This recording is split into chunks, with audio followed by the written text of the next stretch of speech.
പ്രഭാഷകന്റെ പുസ്തകത്തിൽ നിന്നുള്ള വായന 34 അധ്യായം 1 മുതൽ 31 വരെയുള്ള തിരുവചനങ്ങൾ. വ്യർത്ഥ സ്വപ്നങ്ങൾ.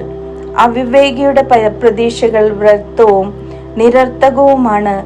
സ്വപ്നങ്ങൾ ഭോഷന്മാർക്ക് ചിറക് നൽകുന്നു. സ്വപ്നങ്ങളെ ആശ്രയിക്കുന്നവൻ നിഴലിനെ പിടിക്കുന്നവനെ പോലെയും കാറ്റിനെ അനുധാവനം ചെയ്യുന്നവനെ പോലെയുമാണ്. സ്വപ്നത്തിലെ ദർശനം യഥാർത്ഥ മുഖത്തിന്റെ പ്രതിച്ഛായ മാത്രമാണ്. അശുദ്ധിയിൽ നിന്ന് ശുദ്ധി ഉണ്ടാകുമോ? അസത്യത്തിൽ നിന്ന് സത്യവും.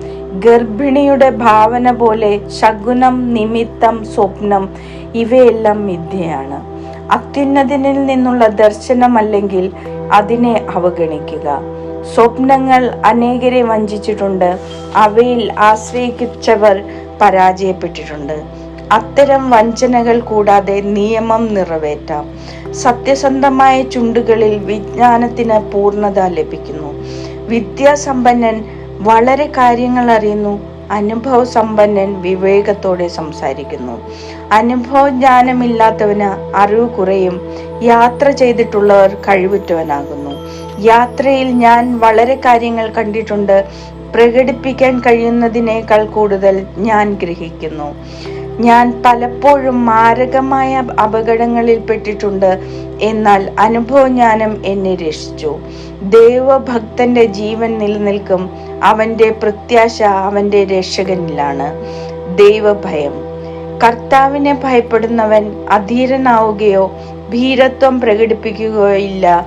അവിടുന്നാണ് അവന്റെ പ്രത്യാശ.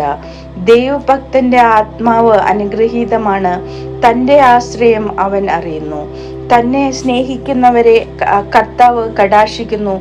അവിടുന്ന് ശക്തമായ സംരക്ഷണവും ഉറപ്പുള്ള താങ്ങും ചുടുകാറ്റിൽ അഭയകേന്ദ്രവും പൊരിവെയിലിൽ തണലും ഇടറാതിരിക്കാൻ സംരക്ഷണവും വീഴാതിരിക്കാൻ ഉറപ്പുമാണ്. അവിടുന്ന് ആത്മാവിനെ ഉത്തേജിപ്പിച്ച് കണ്ണുകളെ പ്രകാശിപ്പിക്കുന്നു. അവിടുന്ന് സൗഖ്യവും ജീവനും അനുഗ്രഹവും പ്രദാനം ചെയ്യുന്നു. അന്യായ സമ്പത്തിൽ നിന്നുള്ള ബലി പങ്കിലമാണ്. നിയമനിഷേധകന്റെ കാഴ്ചകൾ സ്വീകാര്യമല്ല. ദൈവഭക്തി ഇല്ലാത്തവന്റെ ബലികളിൽ അത്യുന്നതൻ പ്രസാദിക്കുന്നില്ല.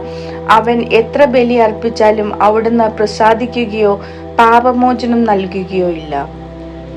ദരിദ്രന്റെ സമ്പത്ത് തട്ടിയെടുത്ത് ബലി അർപ്പിക്കുന്നവൻ പിതാവിന്റെ മുൻപിൽ വെച്ച് പുത്രനെ കൊല്ലുന്നത് പോലെയാണ്. യഥാർത്ഥ ഭക്തി.